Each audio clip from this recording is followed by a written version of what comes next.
Nakaano na yung mag-asawa. Oh. Salamat kita Bisay. Anong lasa, boy? Okay lang ba sa iyo? Lasang dorado. Yan, dorado dito sa Tagalog, guys. Pero sa Bicol, lamadang. Sa Bisaya naman, pandawan. Sa Maynila, kabayo ito. Kabayo? Oo, dahil pag nahuli mo yan, tatalon-talon yan sa dagat eh. Daming pangalan ito.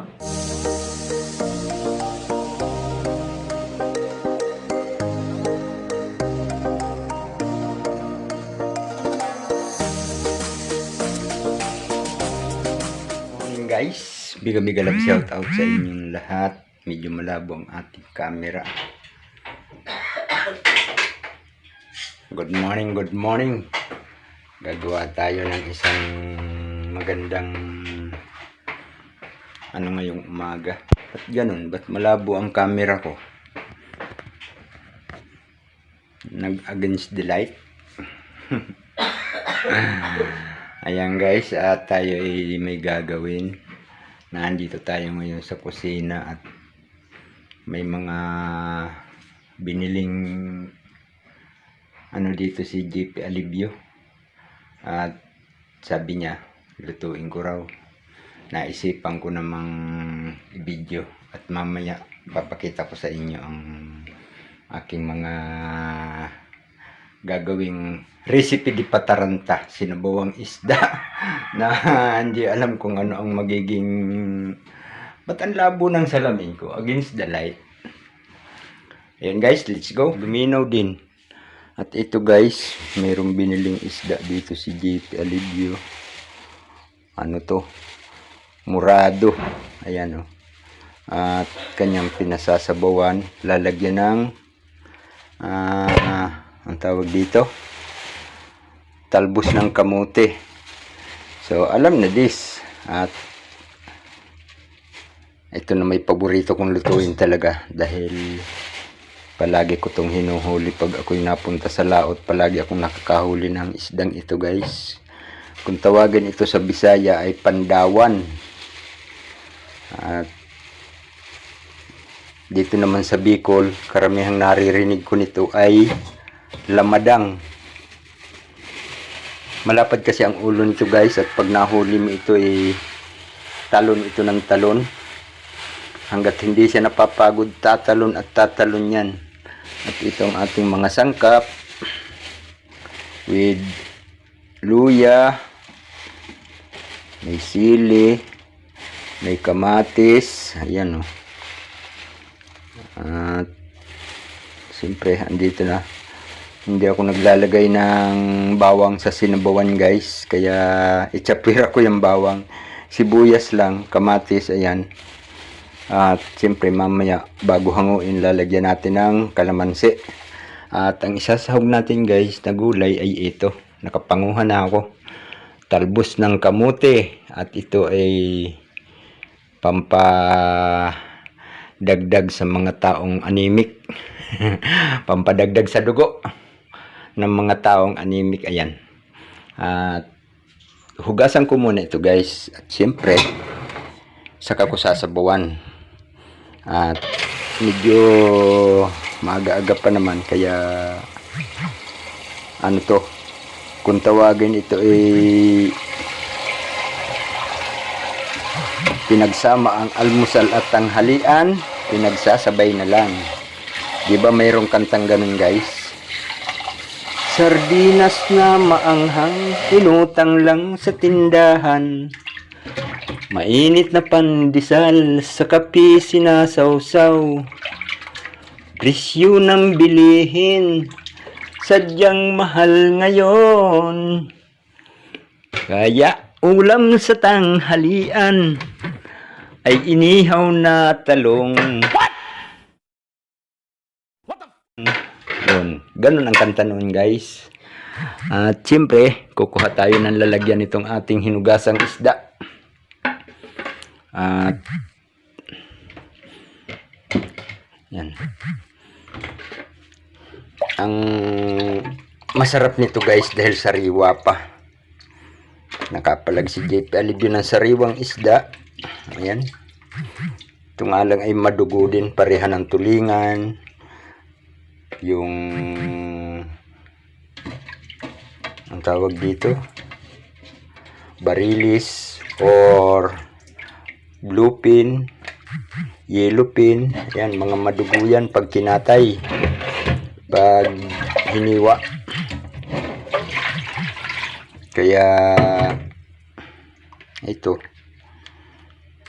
ang dami niyang lagas na ano, siguro mapurol yung itak na ginamit dito at ang daming lagas na laman.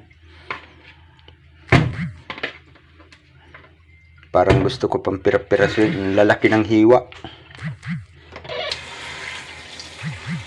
Paliliitan ko pa siguro ito guys, pero mamaya na lang pag nahugasan na.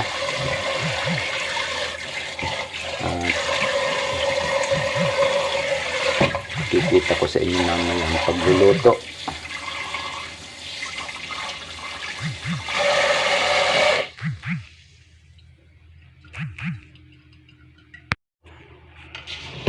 Yan guys, at magsasalang muna tayo ng sinaing.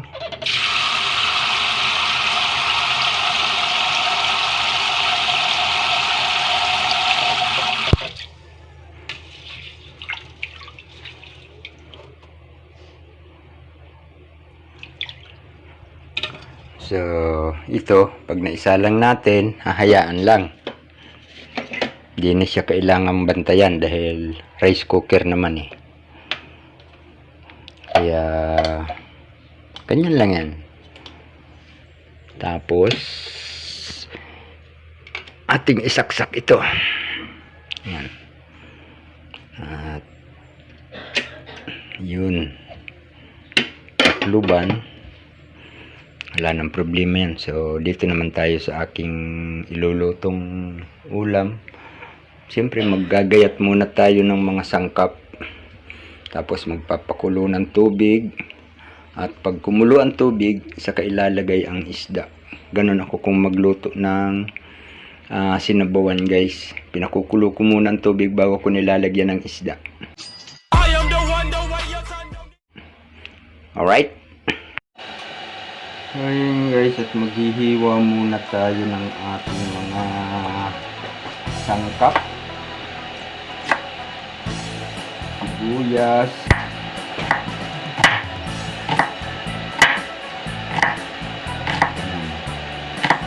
Isang pirasong sibuyas. Pagdadamihin natin.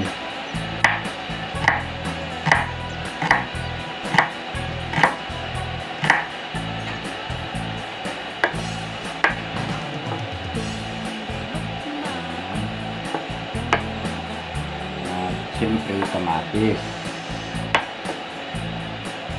May kulang guys.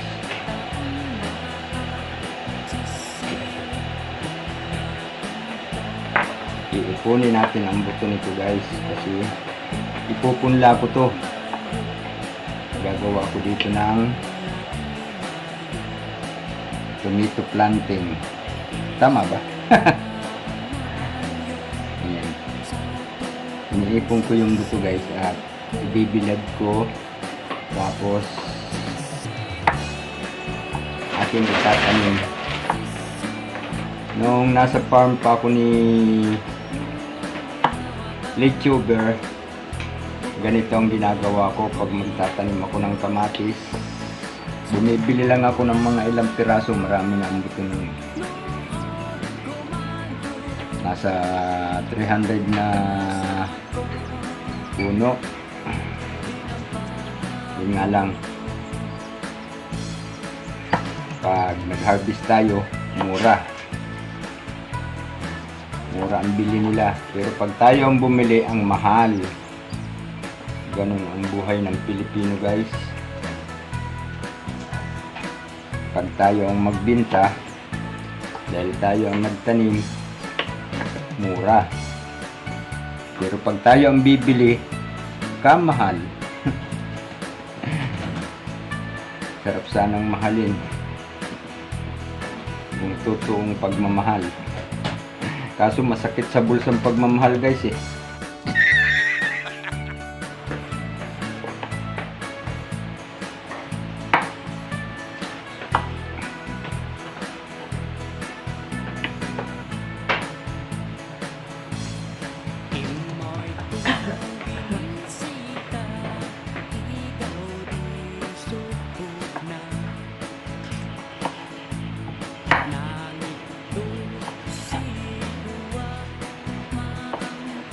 Siyempre, sasamahan natin ang luya.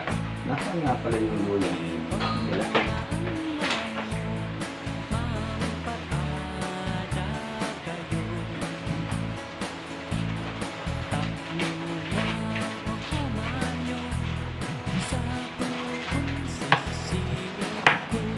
Siyabing malaki ang nakuha ko guys. Kaya paliitin natin. Ito ilalaga ko ito mamaya. Gagawin ko yung gamot sa sipon. Dahil sinisipon si Isla Bonita TV guys. Paglalaga ko mamaya ng luya. Pati si JP nga minsan. Inaano din para pareho silang uminom nito. Pero ito, luluto ito guys. Kasama ito sa aking luluto.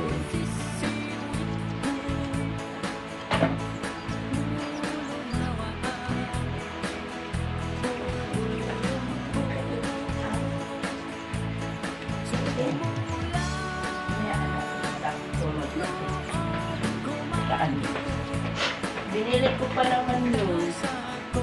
Kasi nag-spray ako sa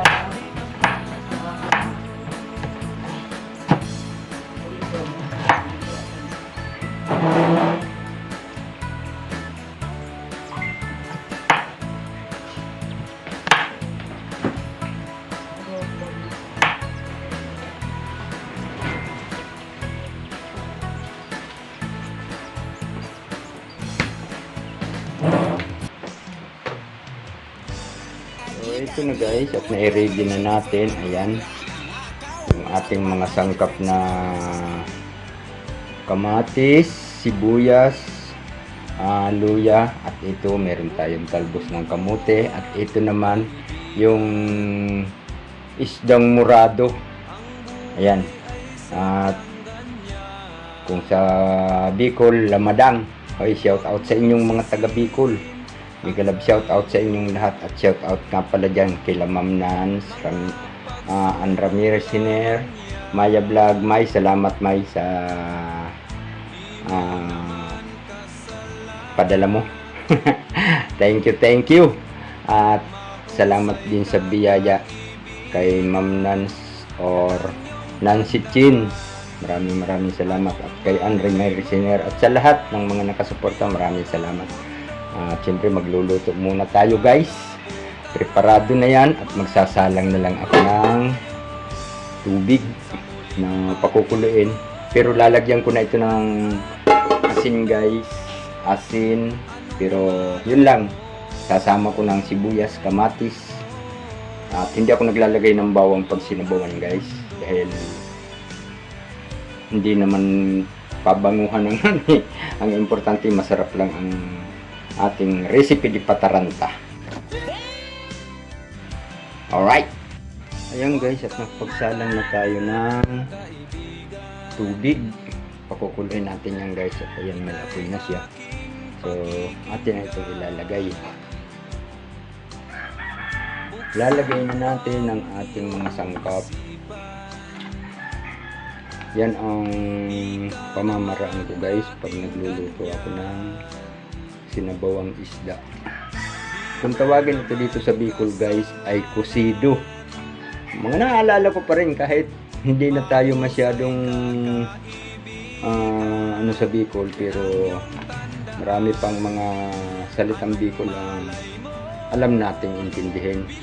Mahirap lang nang bigkasin, pero proud pa rin ako na naandito ako sa Bicol dahil dito ako nagmula. Pero hindi nga lang dito sa Dait, sa Camarines Sur guys, sa Tigaon, Camarines Sur.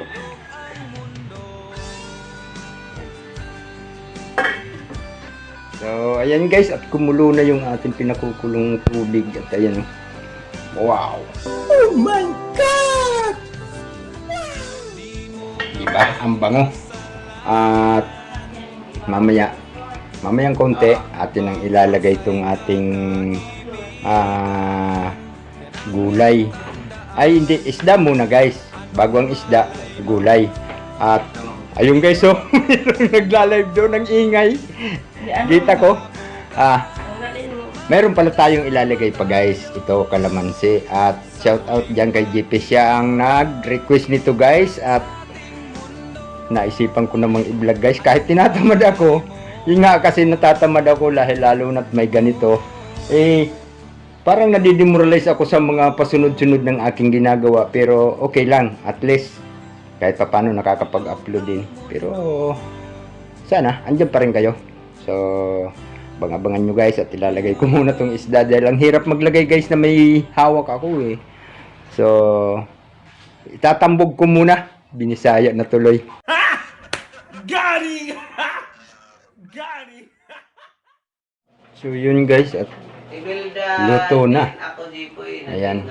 At hindi na natin nilagyan ng kalamansi guys Ay, kasi kay Mary Joy. ayaw ni Jipoy. Ayaw pala ni Jipoy ng may kalamansi. So gusto niya talaga sinabawan lang. Simpleng luto ng binisaya kung tawagin namin dahil siyempre ang tatay nyo ay Bisaya din at ang aking pinaglutuan nito ang Keep white. gusto ng ano nito ay ano din binisayang luto ba, wala lang kalamansi, muntik na lalagyan ko sana butit nakita ko kaya ang mangyayari kung sa Bisaya pa sinabawan lang to, simpleng luto pero rock. So yun guys, maraming salamat sa inyong lahat, nakaluto na ako. So mamaya abangan nyo at kakain kami. So baka may pakita ko pa. Luto na to guys. Thank you so much sa inyong lahat dyan na sumama sa aking video. At sana naman abangan nyo pa maya. Ayan na guys. At naka-ready na kami. Ayan. Naka-ano na yung mag-asawa. Oh. Salamat kay Tay Bisay. Anong lasa boy? Okay lang ba sa iyo? Lasang dorado.